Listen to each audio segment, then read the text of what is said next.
जादुई विशाल आम की बाइक। शहर से थोड़ी ही दूरी पर जंगल के पास एक किसान रहता था।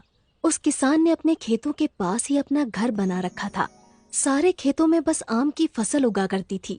उसे आम बेचकर बहुत ज्यादा आमदनी होती थी और वो शहर जाकर सारे आम थोक में बेच आता था।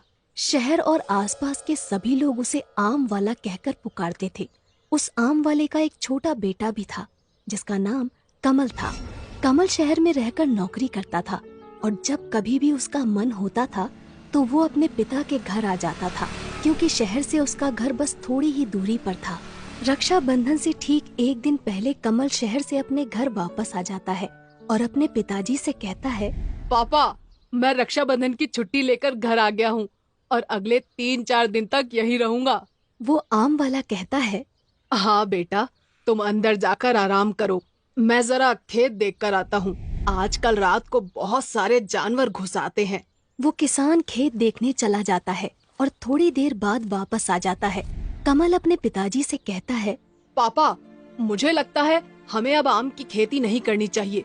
एक तो आम केवल गर्मियों में होते हैं और फिर साल भर इंतजार करना पड़ता है। इससे अच्छा हम कोई ऐसी खेती क्यों ना करें जो पूरे साल भर पैदा होती हो और इससे हमें बहुत ज्यादा आमदनी भी होगी।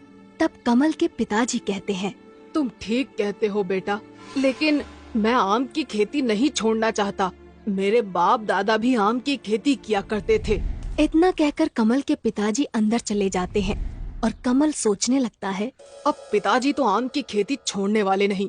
मुझे शहर जाकर कोई ऐसी दवा लानी होगी जिससे हमारे आम पहले के मुकाबले कई ज्यादा बड़े हो जाएं। इसके बाद रक्षाबंधन की छुट्टियां खत्म हो जाती हैं और कमल वापस शहर चला जाता है। इस तरह समय गुजरता जाता है और अब धीरे धीरे गर्मी का महीना शुरू होने लगता है। हर बार की तरह इस बार भी गर्मियां शुरू होते ही कमल शहर से वापस अपने गांव की तरफ निकल पड़ता है। रास्ते में एक बहुत बड़ा जंगल पड़ता था।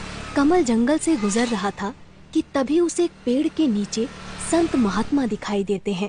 कमल अपनी बाइक खड़ी करके संत महात्मा के पास जाता है और कहता है, प्रणाम महात्मा जी। कमल की आवाज सुनकर महात्मा जी अपनी आंखें खोलते हैं और कमल से कहते हैं, आयुष्मान भव। बोलो बेटा, क्या कहना चाहते हो? कमल थोड़ा हिचकिचाते हुए कहता है, महात्मा जी, मेरे पिताजी सालों से आम की खेती करते आ रहे हैं, लेकिन आम की खेती से हमें ज्यादा पैसा नहीं मिलता। आप कोई उपाय बताइए ताकि हम ज्यादा से ज्यादा कमा सकें।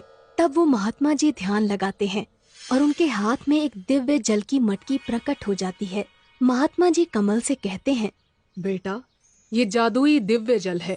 इस मटकी के अंदर तुम जो कुछ भी रख दोगे वो जादुई हो जाएगा, लेकिन याद रहे, इसका उपयोग तुम केवल एक ही बार कर सकते हो। कमल वो मटकी लेकर अपने घर आ जाता है और रात भर सोचता है कि उसे जादुई जल का उपयोग कैसे करना चाहिए। तभी उसके दिमाग में एक आइडिया आता है। अगर मैं इस मटकी के अंदर एक आम को रख दूं, तो वो आम जादुई आम बन जाएगा।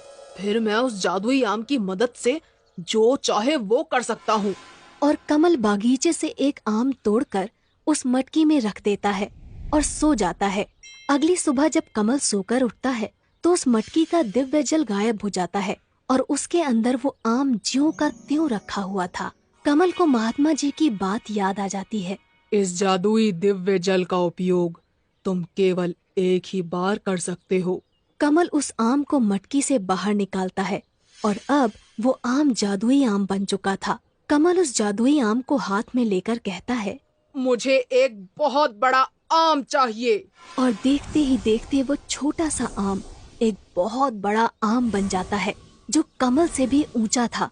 ये देखकर कमल की खुशी का ठिकाना नहीं रहता और वो खुशी से नाचने लगता है। तभी उसे पिताजी की आवाज सुनाई देती है।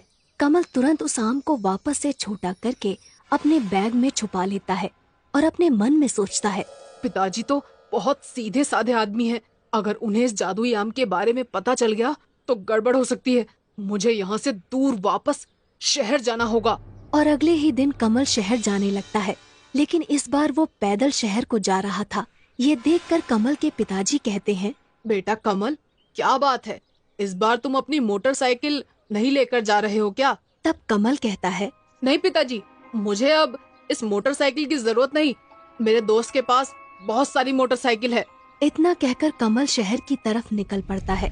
जंगल में पहुंचते ही कमल अपने बैग से वो जादुई आम बाहर निकालता है और उससे कहता है, मुझे एक जादुई विशाल आम की बाइक चाहिए। और देखते ही देखते वो आम एक बहुत बड़ी आम की बाइक बन जाता है। कमल उस जादुई आम की बाइक पर बैठकर पूरे जंगल का चक्कर लगाता है और आज उसे बहुत मजा आ रहा था। तभी अचानक जंगल में हाथी आ जाते हैं और कमल के पीछे पड़ जाते हैं। पहले तो कमल बहुत घबरा जाता है, लेकिन फिर वो अपनी आम की बाइक से कहता है, तुम इन हाथियों से भी बड़ी बाइक बन जाओ। और अगले ही पल कमल की आम की बाइक उस हाथी से भी बड़ी हो जाती है। और फिर क्या था, अपने सामने इतनी बड़ी आम की बाइक देखकर हाथी भी डर जाता है और वहाँ से भाग जाता है। शहर पहुँचने से पहले कमल अपनी आम की बाइक को बिल्कुल नॉर्मल बाइक बना लेता है ताकि शहर में किसी को उसके ऊपर शक ना हो। शहर पहुँचने के बाद कमल सोचता है, अब मुझे नौकरी करने की कोई जरूरत नहीं, मेरे पास जादुई आम की बाइक है। कमल अपनी नौकरी छोड़ देता है और अब वो दिन भर मस्ती करता था और रात होते ही अपनी बाइक को जादुई आम की बाइक बनाकर पूरे शहर का चक्कर लगाता था। कुछ दिनों तक इसी तरह चलता रहता है, लेकिन एक रात को कमल को उसका दोस्त देख लेता है और कहता है, अरे बाप रे, इतनी बड़ी आम की बाइक! अब मैं समझा कमल के पास इतना सारा पैसा आ कहाँ से रहा है। आजकल इसकी इतनी अकड़ बढ़ गई है, इसे सबक सिखाना ही पड़ेगा। अगली सुबह होते ही कमल का वो दोस्त कमल के पास पहुंच जाता है और उससे कहता है, अरे भाई, तुम तो हमें भूल ही गए। तब कमल कहता है, नहीं नहीं यार, ऐसा कुछ नहीं है, बस टाइम नहीं मिला इसलिए तुमसे मिल नहीं पाया। तब कमल का दोस्त कमल से कहता है, अरे बाप रे, हाँ हाँ कोई बात नहीं, आज तुम्हें मेरे साथ चलना ही होगा। हम दोनों रात को सिनेमा देखेंगे। कमल रात को सिनेमा जाने के लिए तैयार हो जाता है। रात होते ही कमल और उसका दोस्त सिनेमा घर में पहुंच जाते हैं और सिनेमा देखने लगते हैं। तभी कमल का दोस्त कमल से कहता है, तुम सिनेमा देखो, मैं बस अभी आता हूँ 5 मिनट में। इतना कहकर कमल का दोस्त वहाँ से चला जाता है और कमल सिनेमा देखने में व्यस्त हो जाता है। कमल का दोस्त तुरंत अपनी गाड़ी से कमल के रूम पर पहुँच जाता है। वहाँ उसकी बाइक खड़ी हुई थी। अच्छा, तो ये है वो विशाल आम की बाइक। इसी की वजह से आजकल कमल बहुत भाव खाने लगा है। आज मैं इसका किस्सा ही खत्म कर देता हूँ। इसके बाद कमल का दोस्त पेट्रोल डालकर कमल की बाइक में आग लगा देता है और देखते ही देखते उसकी बाइक जलकर राख हो जाती है। कमल का दोस्त वापस कमल के पास सिनेमा घर में पहुंच जाता है। 1 घंटे बाद सिनेमा खत्म हो जाता है और दोनों वापस अपने अपने घर की तरफ निकल पड़ते हैं। कमल जब अपने रूम पर पहुंचता है तो देखता है कि उसकी बाइक जलकर राख हो चुकी थी। वो रोने लगता है और कहता है, मेरी जादुई आम की बाइक ये तो जल चुकी है और मैंने तो नौकरी भी छोड़ दी है। अब फिर से नौकरी करनी पड़ेगी। इसीलिए कहा जाता है कि चाहे जो कुछ भी हो, हमें अपना कर्म छोड़कर आलसी नहीं बनना चाहिए।